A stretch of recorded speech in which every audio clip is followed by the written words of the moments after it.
नमस्कार दोस्तों, मैं हूं मनोज कुमार। आप देख रहे हैं रोजगार समाचार। इस चैनल पर आपको लेटेस्ट रोजगार समाचार हम डेली बेसिस पर उपलब्ध कराते हैं, जिससे आप समय पर ऑनलाइन या ऑफलाइन मोड में सरकारी विभागों के अंतर्गत आने वाली सरकारी नौकरियों के लिए आवेदन कर सकें।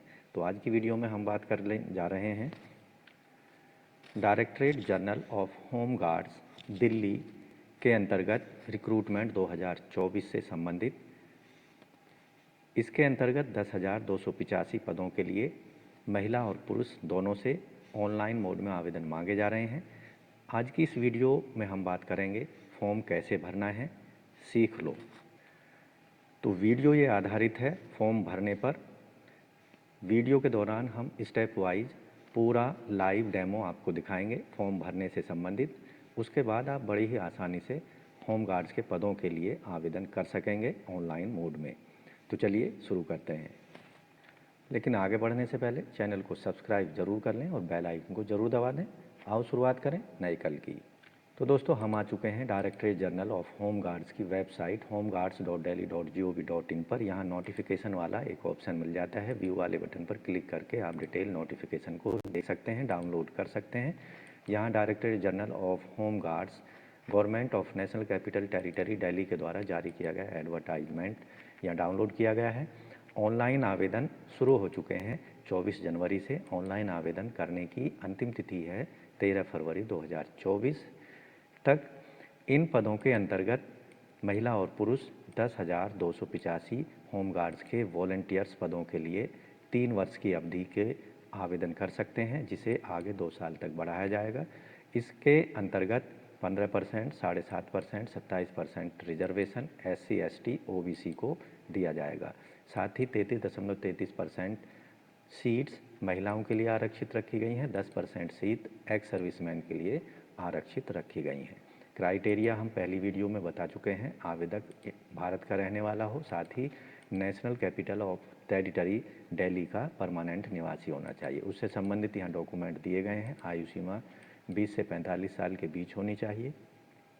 आवेदक 12th पास होना चाहिए। आवेदक की हाइट पुरुषों की 165 सेंटीमीटर और महिलाओं की 152 सेंटीमीटर होनी चाहिए। अधिक जानकारी के लिए आप डिटेल में संबंधित एडवर्टाइजमेंट को देख सकते हैं। तो ऑनलाइन आवेदन कैसे करना है उससे रिलेटेड हम यहाँ पर चर्चा कर रहे हैं।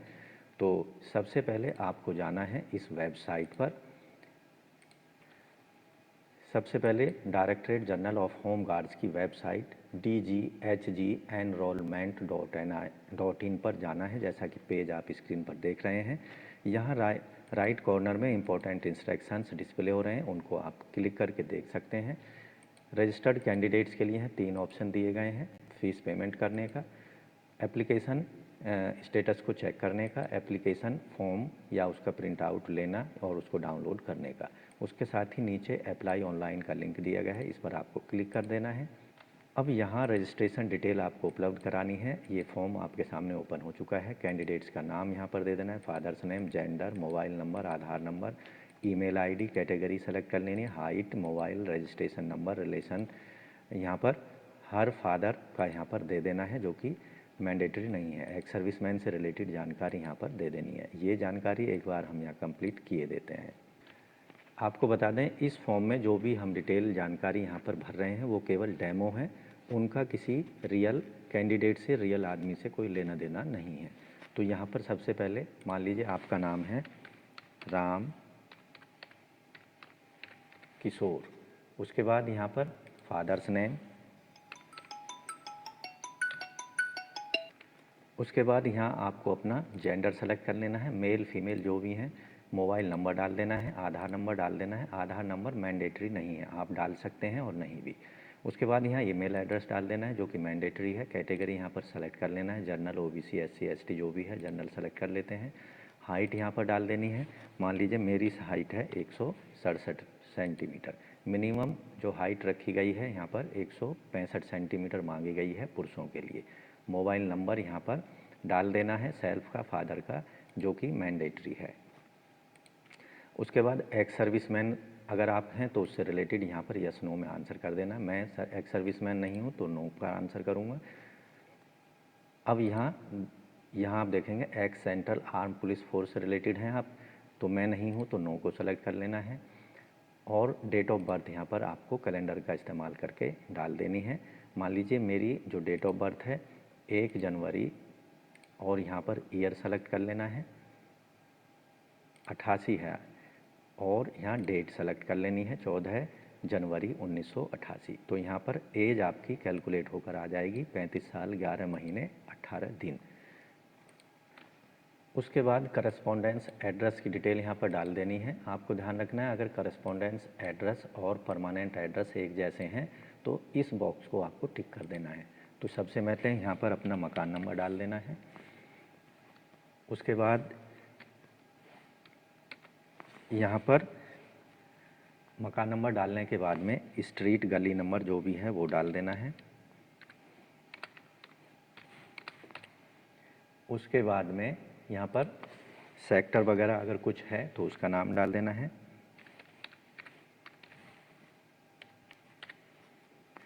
उसके बाद यहाँ पर लोकेलिटी डाल देना है।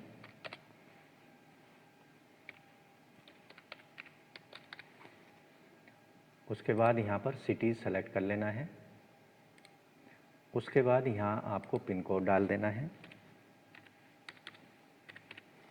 उसके बाद स्टेट सेलेक्ट कर लेना है दिल्ली, और यहाँ पर चेक बॉक्स को टिक कर देना है, जिससे करस्पॉन्डेंस एड्रेस और परमानेंट एड्रेस दोनों जगह सेम आ जाएंगे। ये सभी जो एड्रेस डिटेल हैं वो एक डेमो है, इसका रियलिटी से कोई लेना देना नहीं है। ये केवल आपको सिखाने के लिए इस्तेमाल किया जा रहा है। तो name of the proof, residence, valid passport, election photo ID card, current valid ration card जिसमें आवेदक का फ़ोटो लगा हो, वैलिड ड्राइविंग लाइसेंस जो कि दिल्ली गवर्नमेंट के द्वारा जारी किया गया हो, duly attested passport, public sector bank जिसमें आवेदक का फ़ोटोग्राफ और रेजिडेंशियल एड्रेस हो दिल्ली का, certificate issued competent authority government authorised issued by the revenue department, कोई भी रेजिडेंशियल प्रूफ जो कि गवर्नमेंट एनसीटी ऑफ दिल्ली के द्वारा जारी किया गया हो। प्रूफ ऑफ रेजिडेंस में यहाँ पर कोई एक सेलेक्ट कर लेना है, जैसे पासपोर्ट, अगर आपके पास पासपोर्ट है यहाँ सेलेक्ट करेंगे तो पासपोर्ट का नंबर यहाँ पर आपको देना होगा। अगर यहाँ राशन कार्ड सेलेक्ट करते हैं तो राशन कार्ड का नंबर देना है, election commission photo ID card देना है, ड्राइविंग लाइसेंस नंबर देना है। और यहाँ आप देखेंगे अगर आप पासबुक सेलेक्ट करते हैं तो यहाँ पर एंटर पासबुक डिटेल, तो यहाँ पर पासबुक डिटेल आपको देनी होगी, उसका नंबर यहाँ पर दे देना है इस तरह से। उसके बाद क्वालिफ़िकेशन डिटेल यहाँ पर देनी होगी, 10वीं की क्वालिफ़िकेशन यहाँ पर, एग्जामिनेशन यहाँ मान लीजिए 10th पास किया है आपने, बोर्ड का नाम लिख दीजिए आपको CBSE। उसके बाद रोल नंबर यहाँ पर लिख दीजिए। उसके बाद यहाँ पर पासिंग ईयर यहाँ पर मान लीजिए आपने ये पास किया था 2004 में, परसेंटेज ऑफ मार्क्स जितने मिले हैं मान लीजिए यहाँ पर आपको 59% मार्क्स मिले हैं, और 12th आपने पास किया है तो CBSE यहाँ पर डाल देंगे, CBSE। उसके बाद एनरोलमेंट नंबर यहाँ पर डाल देंगे। उसके बाद किस ईयर में आपने पास किया है वो यहाँ पर डाल देंगे। उसके बाद यहाँ परसेंटेज,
अब यहाँ आप देखेंगे 10th और 12th की जानकारी जो कि मैंडेटरी है वो हमने दे दी है। अगर आपके पास ग्रेजुएशन, पोस्ट ग्रेजुएशन या अन्य कोई टेक्निकल क्वालिफिकेशन है तो उनकी डिटेल भी आप यहाँ पर इसी तरह दे सकते हैं। अगर आपके जो मार्क्स हैं CGPA या ग्रेड में मिले हैं तो उनको mention equivalent percentage of mark as per university institute norms. तो आप अपनी CGPA को या ग्रेड को परसेंटेज में कन्वर्ट करके यहाँ पर आपको अपनी परसेंटेज ऑफ मार्क्स देने होंगे। बोनस मार्क्स क्लेम करने से संबंधित यहाँ पर डिटेल जानकारी आपको देनी है। NCC certificate, home guard volunteer detail, civil defence volunteer detail से रिलेटेड जानकारी। तो यहाँ पर NCC सर्टिफिकेट आपके पास है या नहीं, यस अगर नहीं है तो नो पर क्लिक कर देना है। होम गार्ड्स वॉलंटियर्स के रूप में सर्विस दी है तो नो पर। उसके बाद यहाँ सिविल डिफेंस वॉलंटियर डिटेल डाल दी है। सिविल डिफेंस वॉलंटियर के लिए सर्विस की है आपने, यस नो में आंसर करना है, तो मैंने नहीं। और यहाँ सर्टिफिकेट ऑफ बेसिक और एडवांस कोर्स से रिलेटेड आपको जानकारी देनी है। पार्ट टाइम इंस्ट्रक्टर कोर्स किया हुआ है या minimum 2 civil defence advance course from CTI Delhi से, या any 1 course from NCDC Nagpur, any 1 course from CTI Bangalore. इनमें से अगर कोई कोर्स किया हुआ है तो उसको सेलेक्ट कर लेना, नहीं तो नो पर आपको क्लिक कर देना है। उसके बाद आप नीचे की साइड में आएंगे तो फ़ोटो और सिग्नेचर, लेफ्ट थंब इम्प्रेशन यहाँ आपको सेलेक्ट करके अपलोड कर देने हैं। चूज़ फाइल पर क्लिक कर देना है।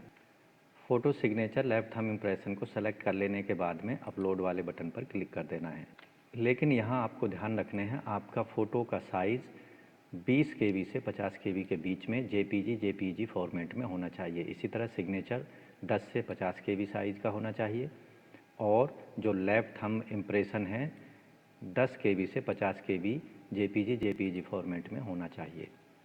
अब यहाँ फ़ोटो भी अपलोड हो चुका है, सिग्नेचर भी और लेफ्ट थंब इम्प्रेशन भी अपलोड कर चुके हैं। तो प्रीव्यू पर क्लिक करके प्रीव्यू देख लेना है। तो यहाँ देखेंगे, यहाँ पर जो मोबाइल नंबर आपने प्रोवाइड कराया है वो उससे क्या रिलेशन है आपका, तो यहाँ पर उसको टाइप कर देना है। जैसे आपका है सेल्फ या फादर का, ये टाइप आपको यहाँ पर करना होगा। तो हमने यहाँ पर सेल्फ टाइप कर दिया है, मोबाइल नंबर रिलेशन। उसके बाद यहाँ प्रीव्यू पर क्लिक कर देना है। अब यहाँ देखेंगे आपकी सारी डिटेल यहाँ पर प्रीव्यू में आप चेक कर सकते हैं। जनरेट OTP पर क्लिक कर देना है, दिए गए कैप्चा को यहाँ पर डाल देना है और OTP जो आपके मोबाइल पर आएगा उसको यहाँ पर फिल कर देना है ईमेल एड्रेस से मोबाइल पर। अभी हम जनरेट OTP पर क्लिक करेंगे तो यहाँ आप देख रहे हैं चेक योर मोबाइल नंबर और email address for OTP। Okay को दबा मोबाइल या ईमेल पर भेजे गए OTP को यहाँ पर फीड कर देना है, कैप्चा को भर देना है और चेक बॉक्स पर डिक्लेरेशन पर क्लिक कर देना है और सबमिट पर क्लिक कर देना है, ओके को दबा देना है। अब यहाँ देखेंगे welcome Ram Kishore, reference number, यहाँ एप्लीकेशन स्टेशन इनकम्प्लीट है, डेट ऑफ अप्लाइंग 24 जनवरी यहाँ पर आपको आ चुकी है। अभी फ़ीस पेमेंट आपका जो स्टेप है वो यहाँ पर रहा है। तो अगर आप अभी फ़ीस पेमेंट करना चाहते हैं तो यहाँ पर एक्सेप्ट वाले बटन पर चेक बॉक्स पर क्लिक कर देना है और पे नाउ पर क्लिक करना होगा। अब यहाँ आपको 100 रुपये फ़ीस पेमेंट करनी है। फ़ीस पेमेंट करने के लिए कार्ड का इस्तेमाल कर सकते हैं, क्रेडिट कार्ड, डेबिट कार्ड या UPI का, या QR कोड स्कैन करके पेमेंट कर सकते हैं, या वॉलेट के द्वारा आप अपनी फ़ीस को पेमेंट कर सकते हैं। तो जो भी इनमें से आपको ईजी ऑप्शन लगता है उस ऑप्शन का इस्तेमाल करके आप अपनी फ़ीस को पे कर सकते हैं। मान लीजिए मैं यहाँ पर QR कोड का इस्तेमाल करना चाहता हूँ तो जनरेट QR कोड पर क्लिक करना है। यहाँ आप इस कोड को स्कैन करके अपनी फ़ीस को पेमेंट कर सकते हैं। ये जो QR कोड है केवल 6 मिनट तक के लिए ही वैलिड रहता है। तो यहाँ पर 109 रुपये टोटल फ़ीस आपको देनी होगी। 9 रुपये जो यहाँ पर चार्जेज लिए जा रहे हैं। तो इस तरह से आप अपनी फ़ीस को पेमेंट कर सकते हैं। तो दोस्तों इस तरह से directorate general of home guards Delhi home guards recruitment 2024 10,285 पदों के लिए आप ऑनलाइन मोड में आवेदन कर सकते हैं। आशा करते हैं आपको फॉर्म भरना अच्छे से आ गया होगा और आप आसानी से अपने होम गार्ड से रिलेटेड जो फॉर्म है ऑनलाइन मोड में आप बड़ी ही आसानी से भर पाएंगे। तो इस तरह से दोस्तों होम गार्ड्स के इन पदों के लिए आप ऑनलाइन मोड में आवेदन भर सकते हैं, एप्लीकेशन फॉर्म भर सकते हैं ऑनलाइन जाकर। बड़े ही आसान तरीक़ों से हमने यहाँ पर आपको बताया है। अपनी एप्लीकेशन फ़ीस को भी सबमिट कर सकते हैं दिए गए किसी एक ऑप्शन का इस्तेमाल करके। तो वीडियो को एक लाइक कर दें, अपने दोस्तों में शेयर कर दें। पहली बार चैनल पर आए हैं तो चैनल को सब्सक्राइब कर लें और बेल आइकन को जरूर दबा दें, जिससे आने वाले लेटेस्ट रोजगार समाचार आपको रोजाना हम उपलब्ध कराते रहेंगे और आप समय पर विभिन्न सरकारी विभागों के अंतर्गत आने वाली लेटेस्ट सरकारी नौकरियों के लिए ऑनलाइन या फिर ऑफलाइन मोड में समय पर आवेदन कर सकेंगे। तो आज की वीडियो में बस इतना ही। मिलते हैं लेटेस्ट रोजगार समाचार के साथ नई वीडियो के माध्यम से। तब तक के लिए धन्यवाद। आपका दिन शुभ हो। तो दोस्तों, चैनल छोड़ने से पहले चैनल को सब्सक्राइब करके बेल आइकन को ज़रूर दबा दें।